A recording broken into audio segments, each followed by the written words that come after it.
Watch till the end to practice through such figures to enhance your spoken English. It will help you to speak fluent English with the help of such figure. Hello दोस्तों, आप सभी का स्वागत है हमारे YouTube channel English गुरु जी पर। और आज हम लोग जानने वाले हैं यूज ऑफ एन के बारे में। ठीक है, इसको हम लोग पढ़ेंगे और समझेंगे और सेंटेंस में हम लोग इसका प्रयोग करेंगे ताकि जब हम इंग्लिश बोलें तो शुद्ध शुद्ध हम लोग बोलें। ठीक है, चलिए तो हिंदी से इंग्लिश की तरफ हम लोग पढ़ेंगे ट्रांसलेशन यानी अनुवाद करेंगे इसका। ठीक है, चलिए आइए हम लोग देखते हैं। तो उससे पहले हम लोग कुछ वर्ड को जान लेते हैं। तो वर्ड जो मीनिंग है, इसका वर्ड मीनिंग है एप्पल। ठीक है ना, ये एप्पल लिखा हुआ है तो आप देख सकते हैं फिगर के माध्यम से। दूसरा यहाँ पे है आपको मिलेंगे एग है। एग मीन्स होता है अंडा। तीसरा वर्ड है ऑक्स। ऑक्स मीन्स होता है बैल। And elephant. एलिफेंट मीन्स होता है हाथी। एंट मीन्स होता है चींटी। एंड अब हम लोग क्या करेंगे, इसको प्रैक्टिस करेंगे हिंदी से इंग्लिश की तरफ। चलिए तो देखते हैं और यूज करते हैं एन का। तो देखिए यह को क्या बोलेंगे हम लोग, दिस बोलेंगे। ठीक है, दिस बोला हम लोगों ने। अब क्या है कि ये है तो है को क्या करेंगे, यहाँ पे इसका पहले लिखेंगे दिस इज। अब ये सेब है, सेब। तो चलिए यहाँ पे मैं क्या करता हूँ, एप्पल लिखता हूँ। अब एप्पल जब मैंने लिख दिया यहाँ पे तो इस जगह पे मुझे ए लिखना पड़ेगा या एन लिखना पड़ेगा, ये दो में से कोई एक लिखना पड़ेगा। तो मैं ये एप्पल क्यों लिखूं, यहाँ पे एप्पल अगर लिखा हुआ है तो इसके पहले एन लिखूं या ए लिखूं, तो यहाँ पे एन एप्पल होगा। रीजन क्या है कि जो एप्पल लिखा हुआ है ये इससे लिखा जाता है, ये वाले से, ए मात्रा से। ठीक है, तो ए है तो ये क्या, इसका साउंड जो आ रहा है हिंदी में क्या आ रहा है, ये व्यंजन में आ रहा है या फिर स्वर में आ रहा है। तो ये स्वर में है। और जब स्वर में होता है तो उसके पहले हम लोग क्या यूज करते हैं, एन का यूज करते हैं। तो क्या बोलेंगे, दिस इज एन एप्पल। ठीक है, अब देखिए वह एक अंडा है तो वह को क्या बोलते हैं हम लोग, दैट बोलते हैं। ठीक है, और है को क्या बोलते हैं, इज बोलते हैं। इसी पैटर्न पे हम लोग शुरू से प्रैक्टिस कर रहे हैं, दैट इज।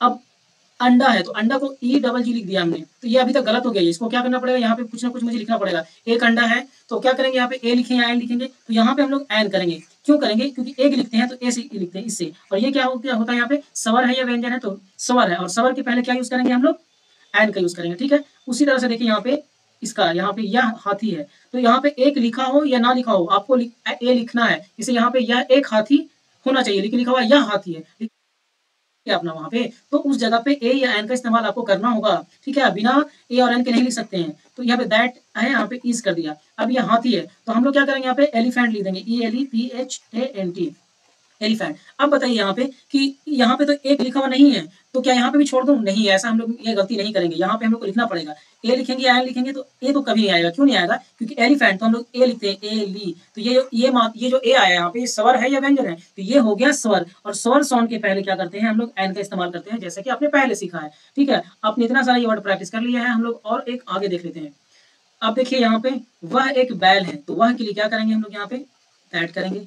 ठीक है, बैल है तो बैल के लिए तो अभी बैल नहीं लिखेंगे, पहले इसका है को लिखना पड़ेगा, दैट इज। ठीक है, बैल तो बैल को इंग्लिश में बोलते हैं ऑक्स। और ऑक्स तो ये देखो यहाँ पे आ रहा है ऑक्स। ठीक है, साउंड क्या आ रहा है निकल के, ऑक्स। तो आ लेटर क्या है यहाँ पे, है। तो ये इसका उच्चारण किस चीज में आ रहा है, स्वर में आ रहा है या फिर व्यंजन में आ रहा है।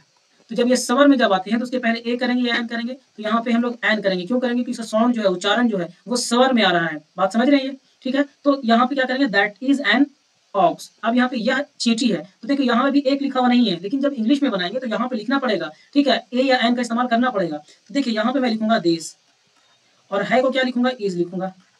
अब चींटी है तो चींटी के लिए मैं सिर्फ ए एन टी ऐसे लिख दूं, एंड। लेकिन ये गलत हो जाएगा, यहाँ पे आपको ए या एन लिखना ही लिखना है। तो अब देखो एंड है तो एंड लिखते हैं तो ऐसे लिखते हैं ना यहाँ पे। ठीक है, ये वाला क्या हो गया, वॉवेल है या साउंड इसका या फिर कॉन्सोनेंट में आ रहा है, तो वॉवेल में आ रहा है तो इसके पहले क्या यूज करेंगे, ए करेंगे एन करेंगे, तो यहाँ पे एन करेंगे। बात समझ में आया, दिस इज एन एंड। तो आई होप कि ये बात समझ में आया है। अब आगे देखते हैं यहाँ पे, और कुछ आपके लिए एक्सरसाइज है, अब वो आपको बनाना है। तो अब बताइए यहाँ पे कि व्हाट इज दिस, इसको क्या बोलते हैं। ठीक है, आप मन में ही बोलिए, इसका आंसर दीजिए, आप जवाब देंगे दिस इज एन ऑरेंज।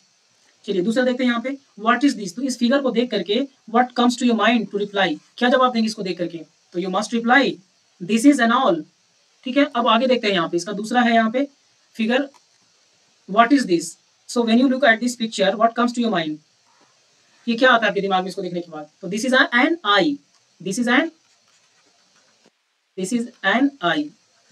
ठीक है, चलिए ये हो गया। अब इसके आगे आते हैं, देखते हैं। चलिए अब आपका एंड हो जाता है सेशन। Thank you.